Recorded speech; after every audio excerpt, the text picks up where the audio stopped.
We open to a recording from Neelix promising, or perhaps threatening, to provide regular videos with news and updates on everything Voyager related. In Neelix's mind, this seems to consist of gossip about romances and some juggling, rather than anything that actually matters, but if there's one thing that television has taught me, it's that banal is surprisingly popular. Still, maybe he's trying to change that as he approaches the Doctor, who, incidentally, seems to have decided against the name Schmullis, but I'm sure the plot element of his name will be swiftly and satisfyingly concluded. The Doctor is initially set against the idea, but seems to reconsider when Neelix suggests that a regular health and well-being spot on his show would increase his standing amongst the crew. Neelix leaves to join Kim and ask what he thought of the inaugural episode of his show.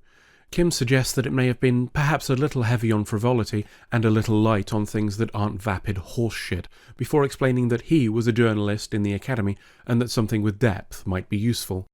No time for thinking about that, though, as Neelix receives a call from an old friend called Laxeth. "We'll be meeting up soon," says Laxeth, "to collect a passenger. You know, one of your crew.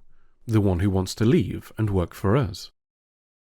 Neelix is either concerned or a nosy little bastard, depending on which way you look at it, and asks Janeway if what he's heard is true. She summons Tuvok and makes an unusually big show of asking about security concerns, before revealing that the person departing is Paris.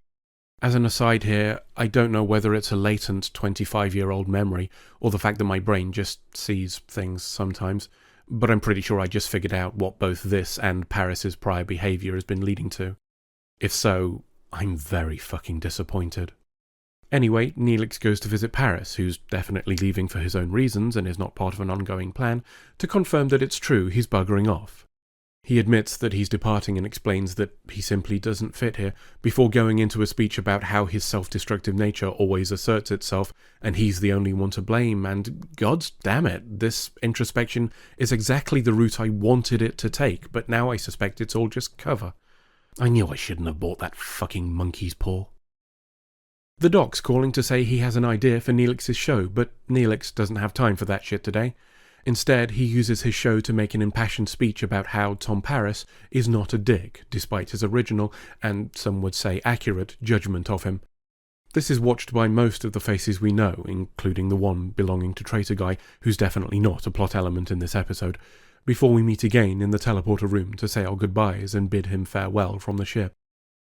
We're in the meeting room and doing a bit of admin, during which Kim reveals he's pining for more Paris cuddles and wonders if he might change his mind. Unlikely, responds Janeway, so we'll all just have to deal with it. Speaking of dealing with things, Traitor Guy calls B'Elanna and says there's a problem with the warp core that definitely isn't Sabotage, honest, and she leaves to have a look, but not before Neelix sticks his oar in and asks to tag along. You know, for journalism. B'Elanna responds in the affirmative, but her look makes it clear that she's got no problem with stabbing him if he gets in the way. Down in engineering, things are getting a bit warm. There's some techno-bollocks before Traitor Guy suggests pooping out a bit of plasma to cool things down, but B'Elanna says that'll bugger up our engines for a while.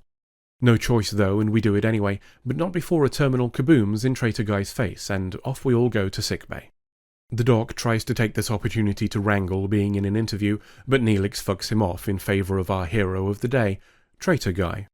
"Just doing my job," he says, though he doesn't clarify whether he means venting plasma or fucking up the engines. Speaking of which, we're going to need to rebuild them. It'll take some special mineral thingy that we don't have and can't replicate, which seems quite a planning oversight given that we're stranded if we can't repair them, but no worries because Neelix knows a mining colony in another system where we can get some. Before we go, there's a message from Neelix's mate. They've been attacked by the Kazon. No serious casualties and no stolen cargo, but they did take Paris. What a surprising turn of events. I could not have predicted this twist. Aboard the Kazon ship that nicked Paris, Seska says hi. There's some confrontation, but Seska makes an offer. Cooperate and help them take Voyager, and the Kazon will be very grateful when they start conquering the sector with Federation tech.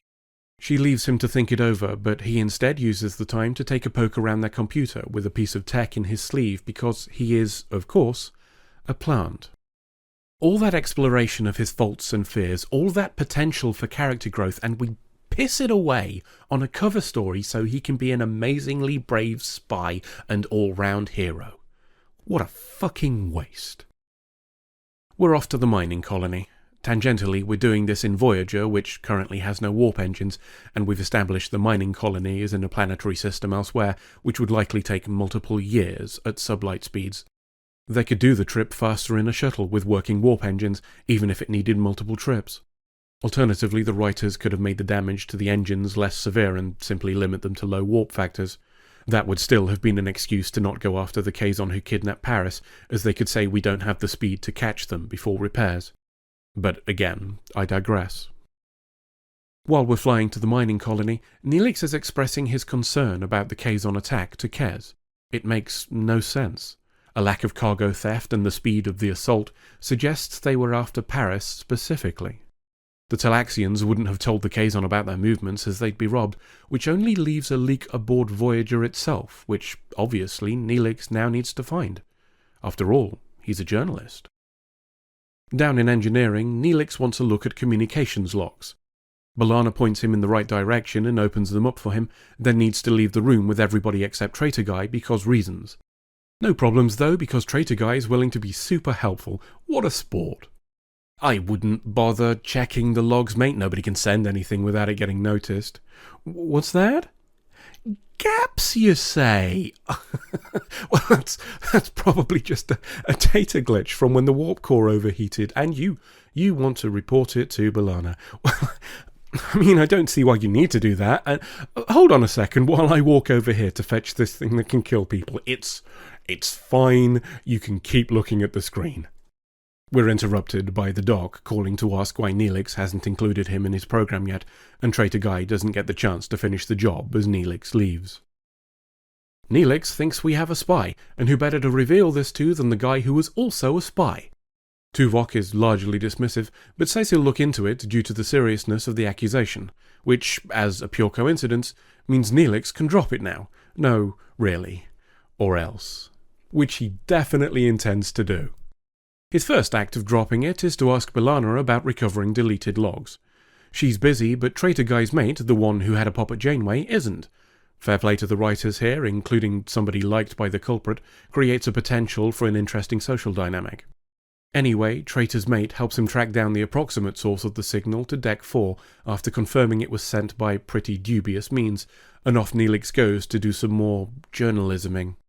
It seems one of the rooms on Deck 4 is Paris's former quarters, and, using an engineering access code he overheard from Traitor's mate and which apparently isn't linked to his voice print for some reason, he's able to access Paris's old terminal and recover his chat logs. It seems to make for a disturbing read. Neelix is making another broadcast, only this time it's with slightly less juggling and slightly more calling Tom Paris a filthy fucking traitor. Janeway and Tuvok are less than pleased at this turn of events and summon him to her ready room. Time to lay our cards on the table. The whole thing is a ruse. Paris is a plant. Tuvok knew there was a real spy but couldn't track them down, so thought of using Paris to find out who it was from the other end. All of Paris's actions, and by extension most of his character growth, was bullshit for the purpose of cover, and I can't tell you how much I hate that I was right. Voyager seems determined to remove any reason to empathize with his character, any acknowledgement of the very real flaws in his personality outside of using them as misdirection, and I mourn the wasted potential. Regardless, Neelix pointing the finger at Paris because of the bait laid by the real spy may make him complacent and they want him a little panicky, so Neelix is tasked with continuing his investigation and maybe mentioning that he's not so sure he was right. That's dangerous, of course, but it's only Neelix. On the Kazon ship, oh, that's a thought. Should I still be calling them Kazon ships? They nicked them from the Trabe after all, but then the Trabe were a bunch of cunts, so fuck 'em. On the Kazon ship, Paris is still hacking into their system. He's successful and discovers the mole on Voyager is Traitor Guy. Unfortunately, he's outplayed by Seska as she never trusted him to begin with, and bursts in with 2 guards. Not to worry though, as Paris is in full James Bond mode now, and the tech doodad he was using explodes. He's able to nab a gun while they're distracted and scarpers. There's some Scooby-Doo level hide-and-seek before he's spotted and some pooping ensues. One down, but the other jumps him and we have a bit of a wrestle before Paris kills him too. I guess that's all the guards they have, on the flagship of a Kazon sect, because he's able to nick a shuttle and leg it. Good to know Voyager's not the only one that doesn't know how to lock the hangar doors. Back on Voyager, Neelix is being conspicuous about sniffing around. He tells Traitor Guy and Traitor's mate that the logs he found were fake and wants to use a diagnostic terminal to run some checks. They're interrupted by B'Elanna calling from somewhere else, who tells Traitor Guy that he forgot to send some specifications, and he orders Traitor's mate to run up there with a pad, despite it being his fuck-up and them both being of the same rank, and rather than simply transmitting the data, but let's ignore all of those things. That leaves Traitor Guy alone with Neelix, but before he can do anything there's a kerfuffle and Janeway calls. Paris is on his way back and she needs Traitor Guy to boost the teleporters to grab him. Paris calls them to say they're heading for a trap, but takes some Kazon poopin' and has a little nap. Neelix notices that Traitor Guy isn't doing what he was asked to and queries it, but is told to shut the fuck up. Paris wakes up from his little nap and tells Janeway that the Traitor Guy is Traitor Guy, and she sends Tuvok down there to sort him out. Neelix has figured it out for himself now though, so Traitor Guy knocks him on his arse, then legs it, but not before removing both of their comm badges. Unimpressed by Traitor Guy's actions, Neelix gets ready to fuck him up with a space spanner. Time for some teleporter action, and we both grab Paris back and try to remove Traitor Guy from engineering, but only grab his comm badge.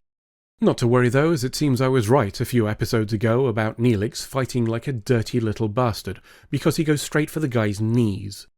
A bit of rough and tumble ensues, with the rough of pushing each other around, being followed by the tumble of Traitor Guy falling into some convenient green death mist. Neelix offers an appropriate moment of silence before restarting the guns that Traitor Guy took offline, so they can poop some yellow at the Kazon ship that's arrived, fucking up its engines and leaving it adrift. Later, during Neelix's broadcast, Neelix and Paris explain the situation, and Paris apologizes for his actions, whilst also laughing about victimizing Chakotay, because Tom Paris is a dick. Then we fly away. End of episode.